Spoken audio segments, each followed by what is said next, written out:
രാഹുൽ ഈശ്വറിനോട് തന്നെ നമുക്ക് അത് ചോദിക്കാം. ശ്രീ രാഹുൽ ഈശ്വർ ടെലിഫോൺ ലൈനിലുണ്ട്. രാഹുൽ, ഞങ്ങൾ അറിയുന്നത് കോൺഗ്രസിലെ ചില നേതാക്കൾ രാഹുലുമായി ബന്ധപ്പെട്ടു ഇക്കാര്യം സംസാരിച്ചു എന്നാണ്. രാഹുലിന് എന്താണ് പറയാനുള്ളത്? എനിക്ക് പറയാനുള്ളത്, കോൺഗ്രസ് അടുത്ത തവണ ജയിക്കണമെന്നും UDF അധികാരത്തിൽ വരണമെന്നും വിശ്വസിക്കുന്ന ഒരു സാധാരണ മലയാളിയാണ് ഞാൻ. പ്രത്യേകിച്ച് യാതൊരു രാഷ്ട്രീയ പശ്ചാത്തലവും ഇല്ലാത്ത വ്യക്തിയാണ്. പക്ഷെ കോൺഗ്രസും UDF ജയിക്കുന്നതാണ് കേരളത്തിന് ഗുണം ചെയ്യുക. ഇനി ഒരിക്കൽ കൂടെ CPM ഭരിക്കുകയും LDF ഭരിക്കുകയും ചെയ്താൽ അതൊരു വെസ്റ്റ് ബംഗാളിന്റെ ദുരവസ്ഥയിലേക്ക് നമ്മുടെ നാട്ടിലേക്ക് കൊണ്ടുപോവുകയും അത് ദൂരവ്യാപകമായ പ്രത്യാഘാതങ്ങൾ ഉണ്ടാക്കുകയും എന്ന് വിശ്വസിക്കുന്ന ഒരു രാഷ്ട്രീയ വിദ്യാർത്ഥിയാണ് ഞാൻ. അതുകൊണ്ട് കോൺഗ്രസ് ജയിക്കണമെന്നാണ് എന്റെ ആഗ്രഹം.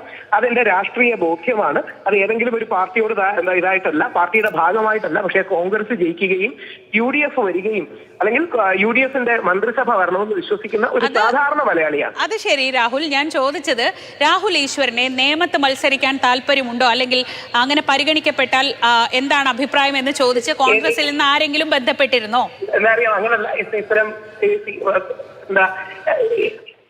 ഈ കാര്യങ്ങൾ സംസാരിക്കുമ്പോൾ പലരോടും ഞാൻ പറഞ്ഞിട്ടുള്ള ഏക റിക്വസ്റ്റ്, എനിക്ക് പുരുഷ കമ്മീഷൻ പോലുള്ള കാര്യങ്ങൾ അല്ലെങ്കിൽ യുവജന കമ്മീഷൻ പോലുള്ള കാര്യങ്ങളിലാണ് കൂടുതൽ താല്പര്യം. പക്ഷേ ഞാൻ വിശ്വസിക്കുന്ന കേരളത്തിന് ഗുണം ചെയ്യുമെന്ന് വിശ്വസിക്കുന്ന പ്രസ്ഥാനം ഉണ്ടെങ്കിൽ അവർക്ക് വേണ്ടി ക്യാമ്പയിൻ ചെയ്യാനും എന്നാൽ കഴിയുന്ന വിധത്തിൽ, എന്നാൽ കഴിയുന്ന അണ്ണാൻകുഞ്ഞും തന്നാലായതുപോലെ ഹംബിൾ കോൺട്രിബ്യൂഷൻസും നൽകാൻ എനിക്ക് താല്പര്യമുണ്ടെന്നാണ് പറഞ്ഞത്.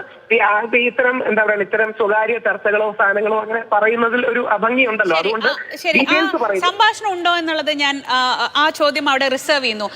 രാഹുലിനെ നിയമത്തെ പരിഗണിക്കുകയാണെങ്കിൽ മത്സരിക്കാൻ സന്നദ്ധനാണോ?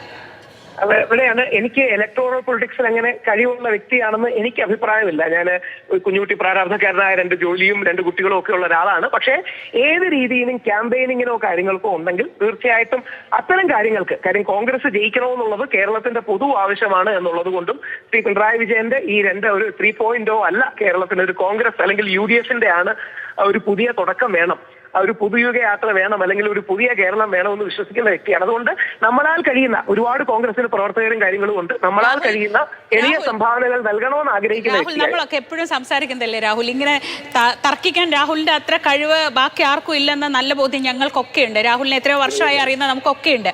എന്റെ ചോദ്യം കൃത്യമാണ്, രാഹുൽ മത്സരിക്കാൻ തയ്യാറാണോ? രാഹുൽ അങ്ങനെ ഒരു അവസരം വരികയാണെങ്കിൽ മത്സരിക്കാൻ തയ്യാറാണോ? അത്രയേ ഉള്ളൂ.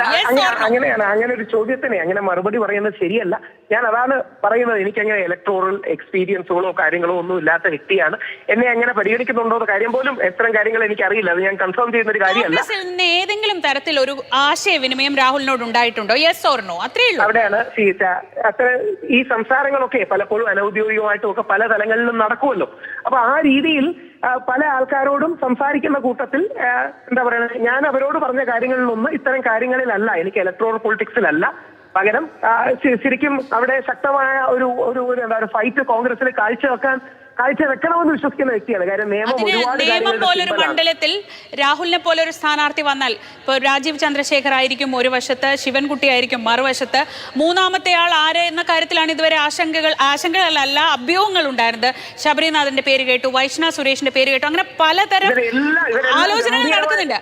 അക്കൂട്ടത്തിൽ രാഹുൽ ഈശ്വർ രീതിയിൽ പറയാം, ശബരിനാഥ് ഇന്നും കൂടെ ശബരിനാഥൻ ഞാൻ ഒരു പരിപാടിക്ക് ഉണ്ടായിരുന്നു. ശബരി ഒരു ഉഗ്രൻ കാൻഡിഡേറ്റ് ആണ്.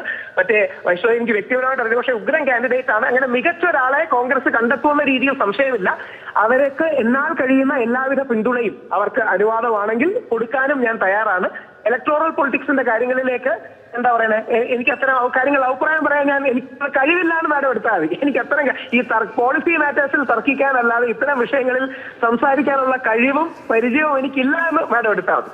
ആ വിനയം ഞാൻ അംഗീകരിക്കുന്നു. അപ്പോഴും എന്റെ ചോദ്യം, മത്സരിക്കാൻ ഒരു അവസരം കിട്ടിയാൽ മത്സരിക്കുമോ?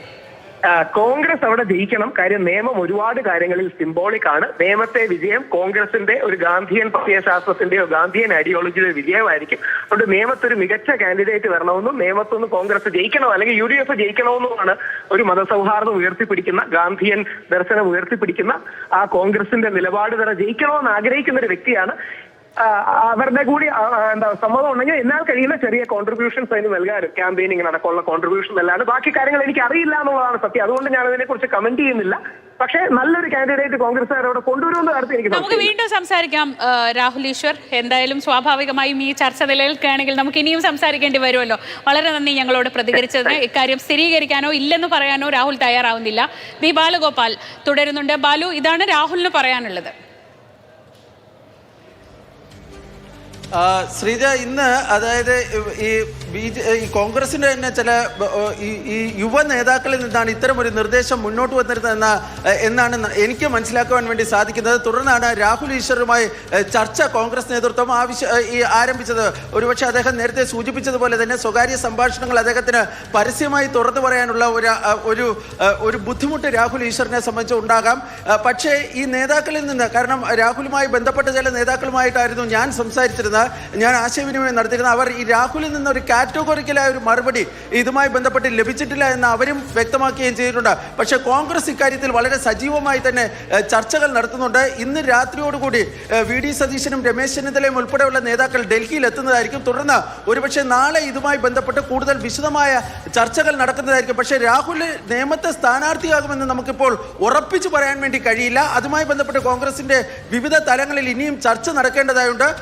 ഈ ചർച്ചകൾക്ക് ഒരു കോൺഗ്രസിനെ ഞാൻ നേരത്തെ സൂചിപ്പിച്ചതുപോലെ തന്നെ യുവ നേതാക്കളിൽ ചിലരാണ് മുന്നോട്ട് വച്ചിരിക്കുന്നത്. രാഹുലിനെ സംബന്ധിച്ചിടത്തോളം അവർ പറയുന്ന ചില ഘടകങ്ങളുണ്ട്. കാരണം ഈ നിയമം പോലൊരു മണ്ഡലം, നിയമത്തെ ഒരു കാസ്റ്റ് ഇക്വേഷനൊക്കെ വെച്ച് നോക്കുകയാണെങ്കിൽ രാഹുലിന് അനുകൂലമാകുന്ന ചില സമീപനങ്ങളുണ്ട്. പിന്നീട് രാഹുൽ വരികയാണെങ്കിൽ സ്വാഭാവികമായും രാജീവ് ചന്ദ്രശേഖരൊക്കെ ഒരു ഭാഗത്തുണ്ടെങ്കിൽ പോലും ദേശീയ മാധ്യമങ്ങളിലൊക്കെ ഉൾപ്പെടെ കോൺഗ്രസിന്റെ നിലപാട് ശക്തമായി പറയാൻ വേണ്ടി കഴിയുന്ന ഒരു സാഹചര്യം ഉണ്ടാകും. അങ്ങനെ പല ഘടകങ്ങൾ അവർ കണക്കിലെടുക്കുന്നുണ്ട്.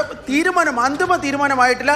പക്ഷേ രാഹുലിന്റെ പേര് നിലവിൽ നിയമസഭാ മണ്ഡലത്തിൽ കോൺഗ്രസ് പരിഗണിക്കുന്നുണ്ട് എന്നതാണ് ഏറ്റവും പ്രധാനപ്പെട്ട കാര്യം. ബാലഗോപാലാണ് വിവരങ്ങൾ നൽകിയത് ഡൽഹിയിൽ നിന്ന്. ശ്രദ്ധിക്കേണ്ട കാര്യം, രാഹുൽ ഈശ്വർ ആ വാർത്തകൾ നിഷേധിച്ചിട്ടില്ല. സ്വകാര്യ സംഭാഷണങ്ങൾ പുറത്തു പറയാൻ കഴിയില്ല എന്ന നിലപാടെടുക്കുന്നു എന്നേ ഉള്ളൂ. എന്തായാലും ഈ പേര് പരിഗണനയിലുണ്ട്, ചർച്ചയിലുണ്ട്. അതിന്റെ തീരുമാനം എന്താവുമെന്ന് നമുക്ക് കാത്തിരുന്ന് കാണാം.